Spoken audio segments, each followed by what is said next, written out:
So খেয়াল করে দেখো যে অনেক স্টুডেন্টই কিন্তু দেখা গেছে যে চুপ হয়ে গেছে, একদম চুপ, আইডি ডিএক্টিভেট হয়ে গেছে, ডিলিট হয়ে গেছে।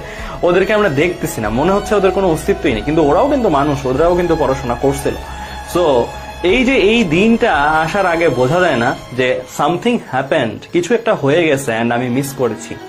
এই দিনটা হবার আগে আসলে এই জিনিসটা বোঝা যায় না। 21 ব্যাচের এখন যে কোনো স্টুডেন্টের কাছে তুমি মতামত চাও, সবাই যারা চান্স পাইছে তারা ছাড়া বাকিরা কিন্তু বলবে যে আমিও তো করছিলাম বাট হয় নাই, মানে এইরকম আর কি। তুমি দুইটা টাইপের ওপিনিয়নই পাবা সব সময়, যে কোনো মুহূর্তে স্টুডেন্টদের কাছে ওপিনিয়ন নাও, দুইটা টাইপের ওপিনিয়ন পাবো। একটা টাইপের বলবে যে ভাইয়া আমি যতটুকু কষ্ট করছি তার চেয়ে অনেক বেশি পাইছি, আমি অনেক ভালো পেয়ে গেছি, পজিটিভ কথাবার্তা শুনবা এক জায়গা থেকে। আরেকটা টাইপ থেকে শুনবা কি পরিশ্রম করেও কোনো লাভ হয় না বা এরকম হয় না। কিন্তু আসল যে ব্যাপারটা সেটা হচ্ছে যে গাইডেড পরিশ্রমটা দরকার। মানে তুমি পড়তেছো বিচ্ছিন্ন ভাবে, আজকে একটা মনে চাইলো এক পেজ পড়লাম, কালকে আবার মনে চাইলো অন্য বইয়ের আরেক পেজ পড়লাম, এইরকম ভাবে পড়লে হবে না। তোমার টার্গেট নিয়ে শেষ করতে হবে যে ওকে ফাইন, অফার ভাইয়া চিন্ময় ভাইয়ের যে ভিডিওগুলো আছে সবগুলা ভিডিওর সবগুলা ম্যাথ আমি জানি, অ্যান্ড কি লেভেলের জানতে হবে, এরকম লেভেলের, লাইক জাকির নায়ক লেভেলের। জাকির নায়ক স্যার যখন ওই যে বক্তৃতা দেয় বা বিভিন্ন জিনিস বলে তখন বলে না যে এত আয়াতের এত উক্তি থেকে এই জিনিসটা উনি উদ্ধৃত করছে, মানে পুরো বইয়ের প্রত্যেকটা জায়গা মুখস্থ হয়ে গেছে করতে করতে।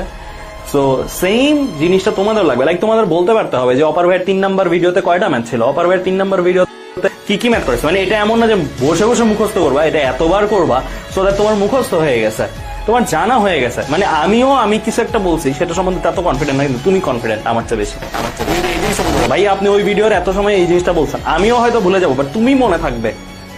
এইভাবে যদি তুমি চিন্তা করতে পারো, এইভাবে যদি তুমি যদি আসলে নিজেকে গুছাইতে পারো এখন থেকে, তাহলে মোটামুটি জিতা খেলা। আমাদের একটা ডাউট ছিল, কনফিউশন ছিল, ওকে ফাইন অনলাইনে স্টুডেন্টসরা নিতে পারে কেমন, এর পারে কেমন, এই ডাউটগুলো সম্পূর্ণ দূর হয়ে গেছে 21 ব্যাচের রেজাল্টের পরে। 21 ব্যাচের রেজাল্টের পরে আমরা টু মাচ কনফিডেন্ট আসলে, টু বি অনেস্ট। 500+ স্টুডেন্ট, 1000 স্টুডেন্টও চান্স পাওয়ানো পসিবল, অ্যান্ড অনলাইনেই পসিবল। জাস্ট স্টুডেন্টদের মধ্যে থেকে ওই অনুপ্রেরণাটা লাগবে। এই যে গতকাল যে সেলিব্রেশনটা গুলো হচ্ছে বিভিন্ন গ্রুপে, যে কোনো এডুকেশনাল গ্রুপে যাও, যে কোনো ফ্যামিলিতে যাও, 21 ব্যাচের ক্যান্ডিডেট আছে এরকম ফ্যামিলিগুলোতে দেখবা চান্স পাইছে, যেই সেলিব্রেশন গুলো হচ্ছে এই সেলিব্রেশনটা তোমাদের সময়ও আসবে। একটা দিন অলরেডি লিখা আছে যেদিন তোমাদের সময় জিনিসটা হবে। আমি চাই তোমরা সবাই ওই বিজিতদের দলেই থাকো, মানে তোমাদের যেন ওই আফসোসের দলে না যেতে হয় সেটা আমরা চাই, বিশেষ করে চাই, ঠিক আছে। তারপরও যদি কোনো কারণে আমি বলতেছি না এটাই সব, এটার বাইরেও লাইফ আছে, এটার বাইরেও অনেক ভালো কিছু করা যায়। এটা পরের গল্প, এটা তোমার একটা ধাপ পার হওয়ার, যদি না পারো সেটা তার পরের গল্প। আগেই আমি বলবো না যে যেটা সবাই টার্গেট করে সেটাকে হাত ছাড়া করে ছোট টার্গেট যাওয়া। আমার সব সময়টা তোমাদের প্রতি চাওয়া হবে তুমি তোমার জন্য সবচেয়ে বেস্ট পসিবল যে টার্গেটটা সম্ভব তুমি তোমাকে দিতে পারো সেই টার্গেটটাই তুমি অলওয়েজ রাখবা, এন্ড টার্গেটটা থেকে কমবা না। যতক্ষণ পর্যন্ত না হাঁটতেছো ফাইট করে ততক্ষণ পর্যন্ত ওই টার্গেটটা থেকে বিন্দু মাত্র নড়বা না। সো এই জিনিসটা কিন্তু মাস্ট, ঠিক আছে।